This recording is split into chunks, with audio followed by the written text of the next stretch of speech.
There's plenty of talk about what a good sleep association is for your baby and what a bad sleep association is, but does it really matter how your little one actually falls asleep? Today, I'll be answering your sleep question. My 3-month-old needs to be rocked to sleep. How do I break this habit before it's too late? So today, we'll be having a look at what sleep associations are and how to move away from being rocked to sleep if that's something that you're inclined to do. So stick around.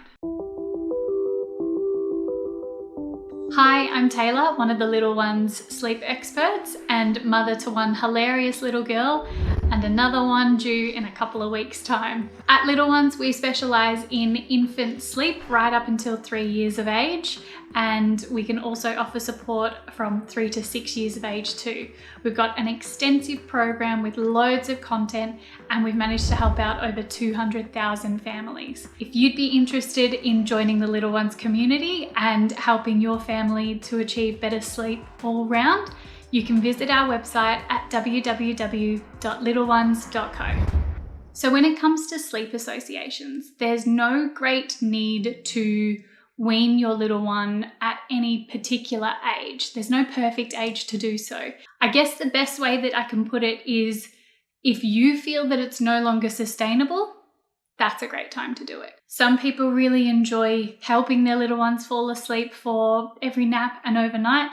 They enjoy being present within their little one's sleep, regardless of the hour. And some people are like, actually, I could use a break. Let's see if you can do this by yourself. Under 3 months of age, sort of prior to the 4-month sleep regression, how your little one falls asleep isn't actually that big of a deal if you need to be involved a fair amount. That's also because little ones about 12 weeks and under, they don't necessarily have the ability to be able to settle themselves into continual sleep cycles yet. So if you're rocking them to sleep between sleep cycles or even to get them to sleep in the first place, totally fine. And you don't actually have to worry about it being a sleep association. It's purely just because they're a little tiny bub that needs some help. So let's take a look at what sleep associations are. Now, there's no such thing as a good or a bad sleep association. There's baby-led sleep associations and there's parent-led sleep associations. So whoever's in control of this is going to dictate how well your little one is either going to fall asleep in the first place and keep staying asleep between sleep cycles as well. So to give you an example of some of the baby-controlled sleep associations, these can be a nice snug swaddle if they're not yet rolling. It can be a cuddly or a comforter if they're at an appropriate age for something like that to be introduced. It could be thumb sucking, and white noise in a dark room. They're just up there. Really, really helpful. Some examples of parent-controlled sleep associations are being rocked to sleep, fed to sleep, shushing or patting, or just being present in the room. A dummy or pacifier until they are about 8 months of age when they can replace it themselves. So those are examples of parent-controlled associations where your little one is actually relying upon your input. You actually have to do something to help get them either to sleep or into another sleep cycle. So you're actively a part of that process. And if they wake up mid-cycle, they're going to be like, come back here, I need your help. Parent-controlled associations can start to cause issues once they hit the 4-month sleep progression. This is when their sleep is maturing, and it's really important that how they fell asleep in the first place is how they fall asleep again should they wake mid-cycle, or if you're expecting them to fall asleep at another nap or at bedtime, they're going to be in this habit of, so they're going to rely upon whichever association, baby or parent, they're going to rely upon that to fall asleep. So how do we move away from being rocked to sleep? Now, I will preface this and say, if you don't mind doing it, And if it's working well for you, your little one is sleeping really well at 3 months of age, and you're happy to continue, keep doing it. By all means, keep doing it. If they are nearing the 4-month sleep regression and you're conscious of that and you're like, actually, I would like to move away from this, that's fine. We can start to wean. If you're happy to continue rocking up until they're 12 months of age and that's something that you're happy to do, keep doing that. That's fine. You settle your little one how you want, but if you want them a little bit more independent, this is how I would recommend doing so. Always, always, always, first things first, check your sleep environment and check your nap timings.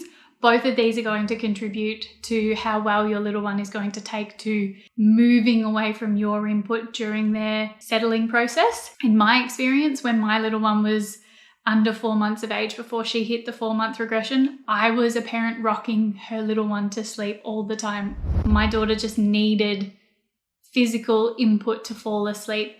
And what we quickly found that worked well when she was around that 4-month sleep regression was, rather than physically rocking her to sleep on the body and then trying to transfer her to sleep and, oh my God, she's waking up, and then you have to keep it up, we found side settling to be a really good one. So this is a really good option for younger babies because it's similar to that sensation of being held and rocked and the physical movement, but instead you're laying them down in their bassinet, rolling them onto their side, and you're just giving a good firm pat, and it's a consistent rhythm, much like when they're in the womb and they love how there's this consistent sound. It's a familiar environment. We're just replicating that, but in their bassinet.